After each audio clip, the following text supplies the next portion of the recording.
आज मैं नवम वर्ग के लिए संस्कृत व्याकरण में व्यंजन संधि के रिवीजन क्लास के साथ उपस्थित हूँ। व्यंजन संधि के अंतर्गत आपने जिन सूत्रों का अध्ययन किया उनकी पुनरावृत्ति भी आवश्यक है और उसी पुनरावृत्ति के लिए मैं आपके सामने आज उपस्थित हूँ। चलिए सबसे पहले हम देखते हैं कि व्यंजन संधि किसे कहा जाता है।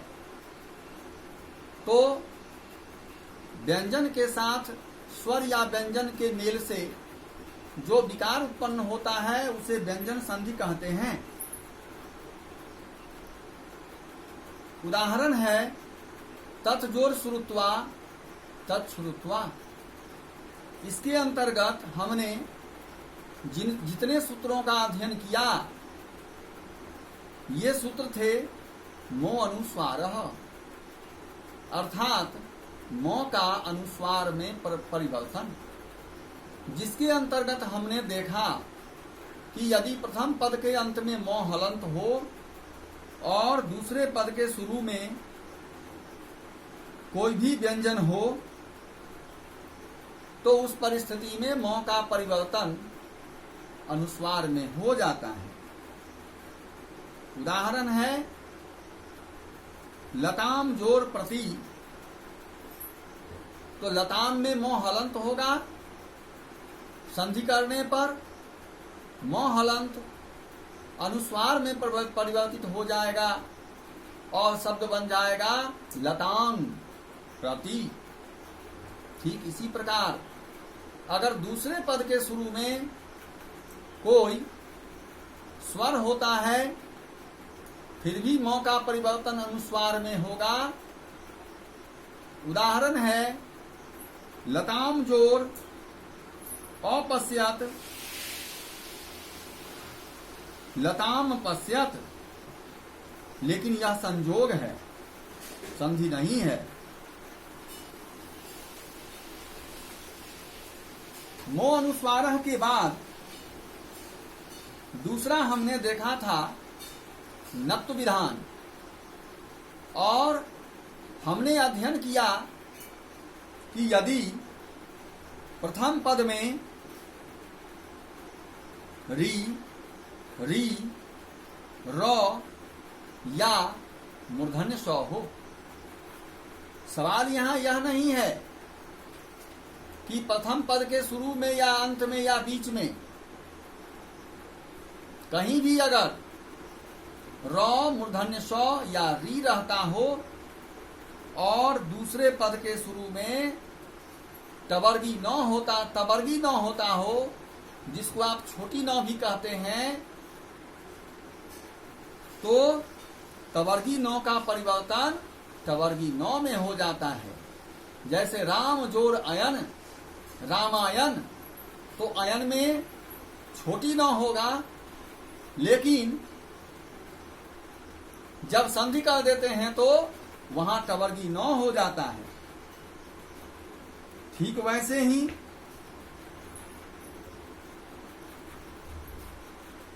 कृष जोर न, तो कृष में अंत में मूर्धन्य स है और दूसरा पद टवर्गी न है। संधि होने पर यह टवर्गी न में बदल जाएगा और शब्द बन जाएगा कृष्ण।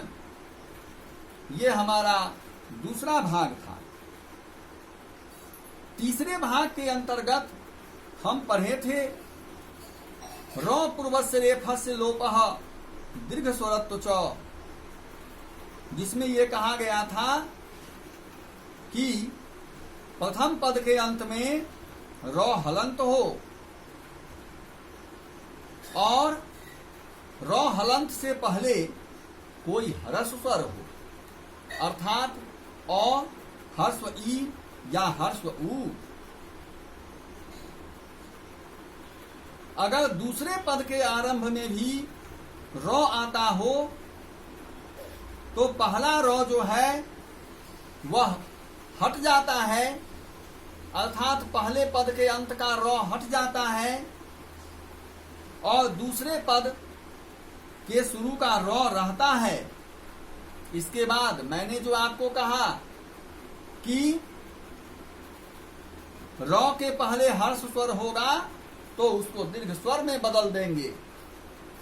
अगर अकार रहता है तो आकार हो जाएगा, अगर हर्ष ईकार रहता है तो दीर्घ ईकार हो जाएगा, हर्ष उकार रहता है तो दीर्घ उकार हो जाएगा। उदाहरण है पुनर्जोर रमते पुनारमते। फिर इसके बाद है प्रथम वर्णस्य तृतीय वर्णे परिवर्तनम, अर्थात वर्ग के प्रथम अक्षर का तृतीय वर्ण में परिवर्तन, जिसके अंतर्गत आप पढ़े कि प्रथम पद के अंत में किसी भी वर्ग का प्रथम अक्षर अर्थात क, च, ट, त या प हो, दूसरे पद के शुरू में किसी वर्ग का तीसरा या चौथा अक्षर या कोई स्वर या य, र, ल, व, ह में से कोई भी व्यंजन हो, तो ऐसी स्थिति में प्रथम वर्ण तृतीय वर्ण में बदल जाता है, जैसे सुप जोड़ अंतः सुवंतः। अब इसके बाद हम लोग पढ़े थे ये प्रथम वर्ण से तृतीय वर्ण परिवर्तनम, इसका हमने दो अपवाद देखा था। पहला अपवाद हमने देखा था तो का च में परिवर्तन, जिसमें हमने कहा था कि प्रथम पद के अंत में यदि तो हो और दूसरे पद के शुरू में च हो तो त का परिवर्तन च में होता है, द में नहीं होता है। ये पहला अपवाद था। जैसे एतत् जो च एतत् च। और अंतिम अपवाद था हमारा कि अगर प्रथम पद के अंत में त हो और दूसरे पद के शुरू में ल हो तो प्रथम पद के अंत का जो त है वह ल में परिवर्तित हो जाता है। यहाँ भी त का परिवर्तन द में नहीं होता है, अर्थात त का परिवर्तन ल में होता है। जैसे तत् जोड़ लीनः तल्लीनः। इस प्रकार हमारा यह रिवीजन क्लास संपन्न हुआ। That's all.